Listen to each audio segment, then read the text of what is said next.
Welcome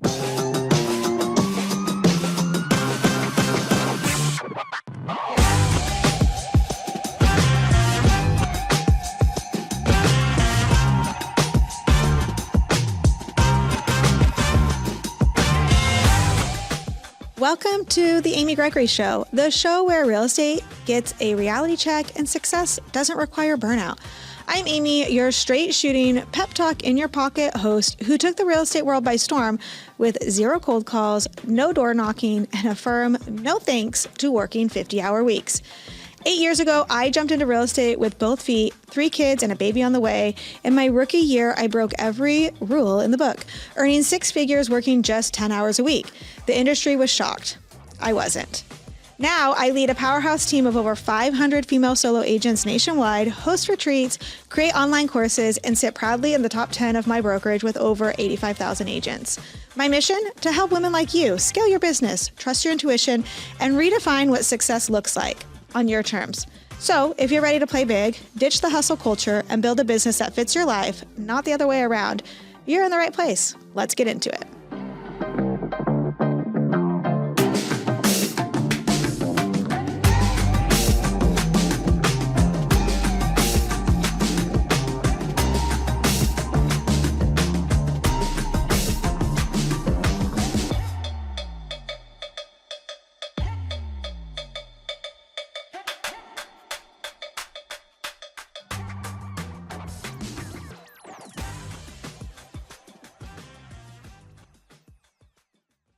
Welcome back to today's episode of the Amy Gregory Show, where we are going to talk about how to make building your business easy. And I think putting the words real estate business and easy together in a sentence has likely never been done before, but we're going to do it today. One of the things I often find is that people make things harder than they need to be. And I think real estate is the guiltiest of every industry in making things harder than it needs to be. So today I'm going to break down my story, how to make building your business easy.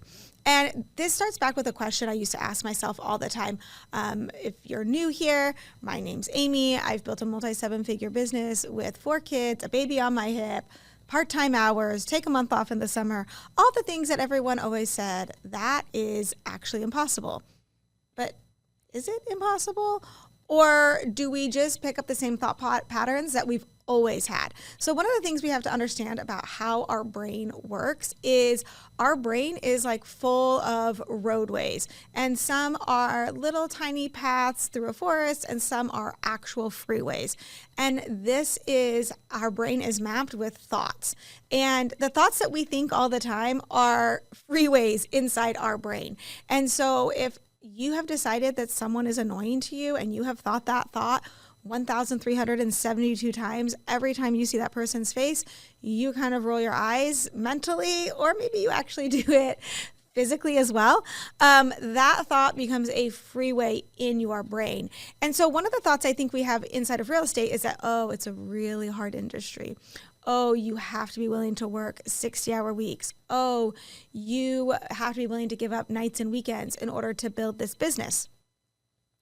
The more you think those thoughts, the harder it becomes to build new thoughts. So when you have to build new thoughts inside your brain, I want you to think about it like a jungle that you are literally going through with a machete and you are clearing out a path. And at first, it's just, the thought is so new and hard to pick up that you're just maybe barely squeezing by on a walking path. But the more you think the thought, the broader the road becomes and the easier it becomes to pick up that thought. So I'm hoping that you're tuning in every single day, listening to how to make building your business easy, because once you rewire that in your brain, you will begin to see a million opportunities of how you can make building your real estate business easy. And there was a post on Instagram I saw. I cannot find it now, but the story has not left my brain. And it was, I want to say he was playing college football, and he was coming in last during practices on all the sprints and whatever drills they were running, and was just had all these theatrics of like, oh my gosh, this is so hard, like out of breath, bent over, all the dramatics that come with coming in last and feeling like totally gassed. And one day after practice, he kind of got to thinking, and he asked himself the question, why am I acting like this is so hard? What if I just acted like it was easy? What if I just acted like it was no big deal? And that's what he decided to do. And then the next day of practice, he went out full force, just put it all in the field and started being at the top of all of the drills. And what was interesting is once he finished first, he had time to rest and recover in between the drills because he wasn't the one coming in last. And so it's this interesting thing where it seems counterintuitive of like, oh, if I just go and give it my all, I will be more tired. But in reality, he was less tired because he had like margin of time in between the drills, not the deals, in between the drills, right? And I have found that to be true inside my real estate business as well. So first of all, a couple of questions you want to get clear on before you start building your business. You got to get clear on what you actually want. Like, what are you actually trying to build? A lot of times we just get into this rat race of close more deals, close more deals, close more deals. And you have to stop long enough to ask yourself, is that actually what you want? Do you want to be closing more deals or do you want to be closing better deals?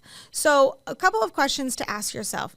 Are you building a business that gives you the life that you want? Does your business allow you to live your life the way that you want to?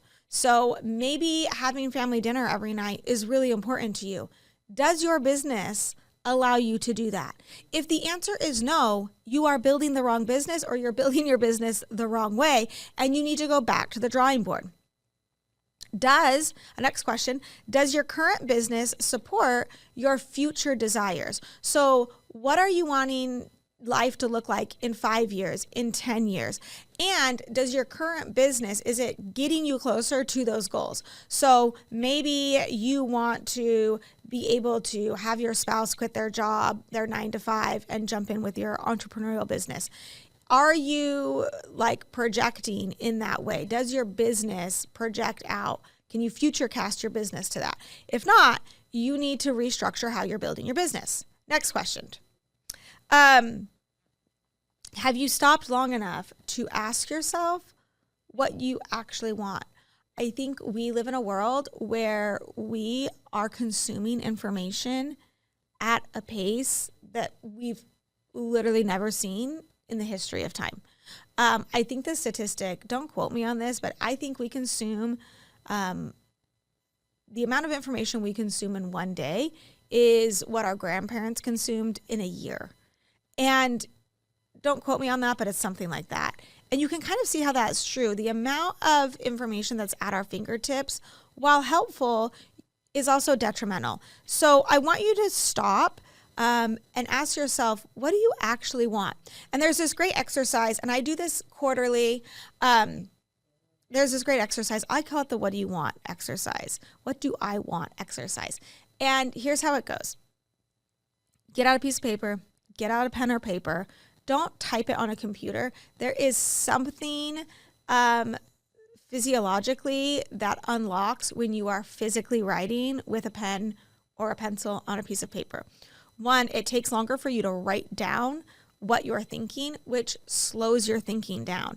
And sometimes you have to slow down in order to speed up. So you get out a piece of paper, right at the top, what do I want? On the first line, you write down something you already have that the version of you from 5 or 10 years ago would be like, holy moly, that's phenomenal. So if it were me, my first line might read, I live a poolside lifestyle. Because I currently live a poolside lifestyle, I already have that. But the version of me from 10 years ago did not have that, and I wanted that so bad, right? So I would write down, I live a poolside lifestyle. Then on the next line, you're going to write down something you don't have yet, but that you really want. So I might write down, I own 10 rental properties. I don't currently own 10 rental properties, but I'd like to down the road, right? So I might write down, I own 10 rental properties. And you'll see that I wrote it down as if I already own them, okay? And that is a brain hack. The next line, something you already have. I have 4 healthy, happy kids. That's true. I already have 4 healthy, happy kids, right? Then the next line, something I want, but I don't have yet. And you're going to alternate on these things until you have like 30 items listed. And this is like a practice in gratitude, where you're writing down things and feeling grateful for them before they've actually happened. And then you sandwich them between things that you're already really grateful for. And subconsciously, your brain is like, oh, well, these two things on the top and the bottom of this idea are both true. So I need to figure out how to make this thing true as well. And subconsciously, your brain will start to figure out ways to make those things happen. So I've been doing this for probably 5 years. And the versions that I wrote down 3 and 4 years ago, I've literally done everything on those lists, right? I used to say, I run a 7-figure business working part-time hours. That's true now. I've retired my husband from his 9 to 5.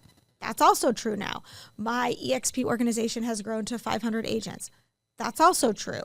But those things weren't true 3 years ago. But subconsciously, my brain was always kind of working towards those things. And it also allowed my thinking to slow down enough to really zero in on what's important to me and be sure I'm building a business that supports that. At the end of the day, your business shouldn't look like everyone else's. Do you want your broker's life? Do you want your team leader's life? If the answer is yes, then you should build your business exactly like theirs. If the answer is no, then you need to build a different business, and that likely has you feeling all sorts of ways. When we act different than those around us, it ignites loneliness, and we are tribal creatures. We like fitting in. The problem with fitting in is that most people aren't actually all that happy. So who are we trying to keep up with? What are we trying to build? When you do something new and you have new ideas, which is what's going to happen when you do this exercise, you're going to start to have new ideas. Those new ideas are going to feel foreign, right? Going back to the thought process, it's going to feel like you're like eking through a little jungle walkway because it's a new idea. And when you do something new, your brain will 100% trip out on you. And this is good news and this is bad news. The bad news is no matter what, you are absolutely the problem. You convince yourself it's okay for Matt and Sally to build a multi-million-dollar business. It's okay for me to work part-time hours. It's okay for John to sell luxury real estate. But Matt and Sally had parents who were in real estate, so they had a head start. And Amy, well, she's cute and funny, so of course social media works for her. And John, well, John grew up in a luxury home and is kind of a liar anyways. So it works for them, but not you, right? So we come up with these storylines that make it acceptable for someone else, but not really acceptable for you. And the fact of the matter is that I have been focusing on social media for 2,613 days. That's how many days in a row I have been focusing on building my business on social media. So isn't it reasonable to think that it comes more natural to me now? It didn't come natural to me in the beginning, but after 2,613 at-bats, it's probably reasonable that it does come more natural to me now, and that I can connect the dots faster, and that my brain is wired to think through and predict more accurately what's going to happen next, right? So you have to actually practice more than you think and get your at-bats in. This episode is sponsored by StanStore, the simplest way to turn your social media followers into clients. Want to build your database straight from Instagram without the tech headaches? I've got you. Click the link in the show notes to download my website template for realtors, designed to help you capture leads and grow your business with ease. Because your social media should be more than just likes. It should be your lead generating machine. One of the things I often tell my kids and my agents inside my national organizations is that whatever you do multiplies. Whatever you do multiplies. So if you post on social media every single day, you will be forced to come up with new ideas, and you will be forced to face the frustration of what you're currently doing not working. So you'll be forced to try something new, and it unlocks growth. And then those behaviors start to magnify. They start to multiply. They start to multiply. And what's interesting is, and I think what people don't realize is, whatever you don't do divides. You're never just standing perfectly still. You're either moving forward or you're either moving backwards. So maybe tomorrow becomes never. And that actually divides because everyone else is pacing forward and you like holding off actually means you're moving backwards, right? So we want to remember that when we are figuring out how to build a business that works for us and how to make it easy. Let's jump into talking about how we want to transact. Like I always say, inside of a real estate business, you need to have like your current day-to-day business, which is where you are running transactions. And simultaneously, you need to be building your legacy business, which is your exit strategy, right? So one of the things we see agents do a lot inside their transacting business is they convince themselves, oh my gosh, it must be so hard to make six figures selling real estate. And I'm like, what are people talking about?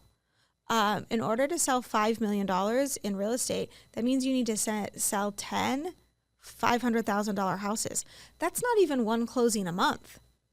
And people want to convince me that, oh, well, you have to be working, 40, 50, 60-hour weeks in order to do that, or you have to be paying an astronomical amount for leads. Well, what if you didn't? What if you didn't? What if you just were really good at sending postcards? Or what if you were really good at holding open houses or doing events? For me, I use social media, and social media has multiplied in a way that I could not have even imagined. And I will literally die on that hill. Social media, I don't care how you're prospecting or what business you're building. Social media will act as a megaphone for what's already working. So let's say you're an expert at calling expireds, and you can build a six-figure business cold calling. You 100% can do that. But then social media will 10x that business. So let's say I'm over and I'm cold calling an expired and I'm calling Joe, and Joe's like, yes, Amy, I want to list my house with you, and you're the greatest agent I've ever talked to in my whole entire life. And that is such a win because I'm an expert at cold calling and I know how to get Joe to say and feel those things about me. So, well, then wouldn't it make reasonable sense to then post about that listing on social media to get more exposure for Joe? And then doesn't that give everyone that's watching your social media proof of concept that you're a phenomenal agent? So I can keep picking up my deals by calling expireds, but then I'm going to post about it on social media as well, and it's going to become tenfold of that, right? Because now agents are following me, and I'm in Arizona, and we have people moving in from out of state, and so, oh, someone's in Idaho is watching me take Joe's house to market, and oh, well, that's so crazy. They have a client in Idaho that wants to move to my area, and the agent's been watching what I'm posting, and then the agent calls me, and then suddenly Joe's house is under contract. Do you see how this is all connected? And the fact that you're just sitting here saying, well, my broker just says I need to look at the part. Your broker just tells you need to look the part on social media because your broker doesn't know how to do social media. So there's no way for your broker to even explain to you how to do it. That is the problem in your business. So you've got to get yourself in different rooms. So one, we want to have a transaction business, and your transaction business, I would say, try and run that on 30 hours a week or less. If you're working full-time hours, then you have 10 hours a week to start building your legacy business, right? And your legacy business is going to be the part that gives you a residual revenue stream. So that's a revenue stream that's coming in every single month like clockwork. And there's a variety of ways that you can build out this revenue stream. So you might say, okay, one of the ways I've built mine is I moved my license over to eXp Realty so that I could recruit agents on a national level. I know so many agents want to roll their eyes at this, or maybe that's shifted and changed a little bit. I was an early adapter. I moved over in 2019 because I knew it would play nice with social media. I didn't know how I was going to do it. You have to understand, I would literally only been selling real estate for 2 years when I moved my license over to eXp, and I was only selling like $4 or $5 million worth of real estate every single year. And people will look at those numbers and be like, you're a straight up loser. And because you're never going to see a business like that on a big stage of like, hey, here's how this agent sold 5 million in production. Like, no one cares until you put it into context and say, oh, she did that with a newborn baby and 3 other kids. So 4 kids. Oh, by the way, I was also homeschooling them during 2020. And oh, by the way, I still only worked about 10 or 15 hours a week doing those transactions. So who's sad about that business? Like, who's sad about an extra $100,000 in 10 hours a week? Literally no one. No one is sad about that business. But your brokers and team leaders don't know how to build that business, so they can't even tell you that it's possible, right? So here we are. That's why I'm telling you. That's why I'm behind the microphone today on the podcast. But then that allows you to build residual revenue streams. So one of mine, like I said, is building that EXP and recruiting agents. One of the ways agents need to understand that they're going to grow in their business is a lot of times you start by working with buyers, then you're going to move to sellers, and then you get good at prospecting deals. So good that you prospect more deals than you can close. And so then you have to hire agents to help you. And the second you hire a showing agent or a buyer's agent or whatever, you're now in the agent business. And more agents need to understand that the barrier of entry to being in the agent business is way lower than it used to be. In order to be in the agent business 10 years ago, you had to be a broker or a team leader, and you were taking on a very high level of overhead, risk, liability, office space, admins, desks, computers, all of the things. Now with the cloud-based broker model, the barrier of entry is so minimal. And I'm surprised more agents, especially agents with already have large social followings, I'm surprised they haven't moved their businesses faster. But that's just me. So that's one of mine. Another one of mine is digital products, listing templates, buyer presentations, postcards, social media strategies. Again, social media is what unlocked those for me. I didn't know that was going to happen 5 years ago, but agents were asking me hey, I'm seeing what you're taking to your listing presentations. Can you share that? So then I figured out a way to do it. Why? Because I had done the exercise of what do I want? And I knew a digital product, I can fully automate that, right? And I know that I don't want to work more hours. I want to work less hours. I want more efficiency. I want more residual revenue streams. So we have EXP as one of my revenue streams, digital products as another one of my revenue streams, and then it's affiliate links and things like that. So my residual revenue streams are more digital instead of physical. And in the coming years, some of those residual revenue streams will begin to be more physical as opposed to digital. But it's always what comes first, the chicken or the egg? And you can do both first. You can do either one first. One of the things though that we want to talk about is how do you measure which opportunities to pick up? So one of the things I do when I'm looking at at any opportunity, when I'm looking at which opportunities I pick up, I have I have 4 questions I ask myself, and I rate them on a scale of 1 to 5 to determine if that's an opportunity I want to build in my business. So the questions I ask myself are the upfront cost to create. What does it cost to create the revenue stream? And I rate that 1 to 5. 1 being it's inexpensive, 5 being it's really expensive. The next question I ask is, what is the long-term cost to maintain that revenue stream? And I rate it 1 to 5. The next one is potential for growth. And the 4th one is potential for automation. And so I'm looking to see okay, can I automate this? If I can automate it and it has a high potential for growth, then I'm willing to pay more to create that revenue stream, right? Because the upfront cost will have a back end win. So that's kind of how I'm measuring what opportunities I pick up inside my business. And you can do this in 3 to 5 years where it's I've got my transactions going, but I don't need to scale my transactions to 50 million in order to create the life that I want.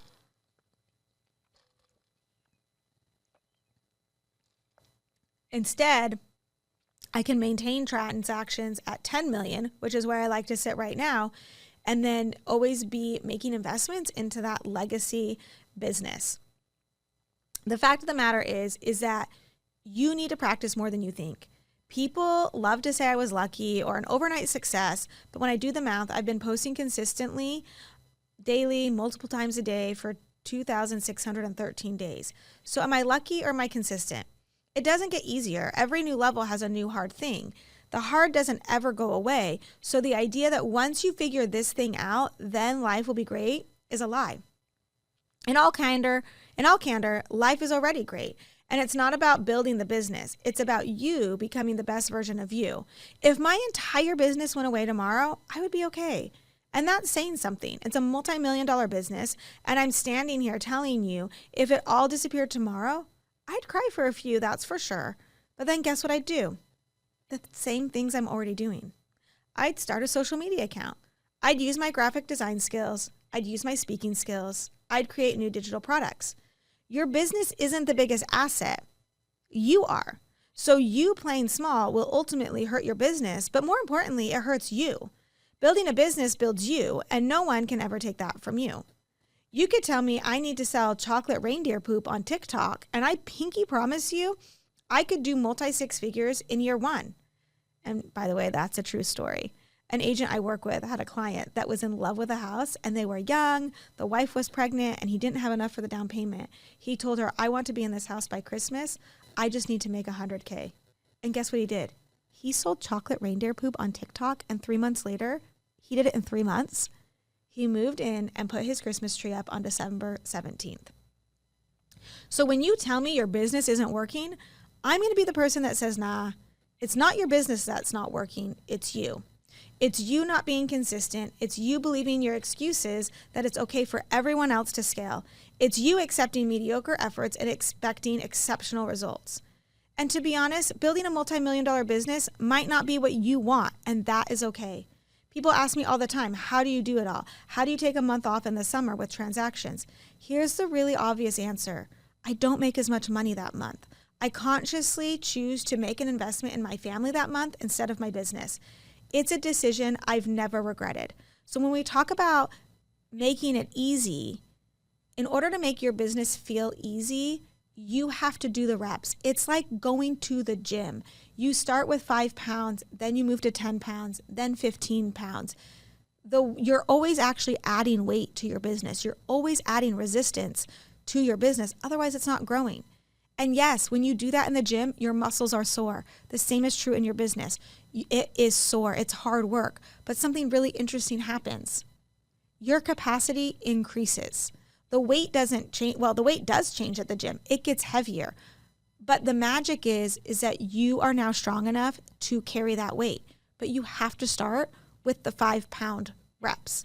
And that is how you make building your business easy.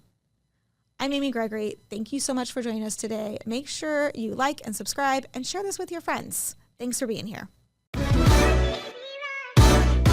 Thanks for tuning in to The Amy Gregory Show. If today's episode gave you that I needed this feeling, go ahead and hit subscribe so you never miss a pep talk when you need it most. And hey, if you're ready to scale your business without the burnout, I've got you. Head over to @AmyGregory on Instagram to connect, grab free resources, or join my community of powerhouse women who are redefining real estate success. Until next time, trust your gut, take up space, and remember, you're just one bold move away from your next breakthrough.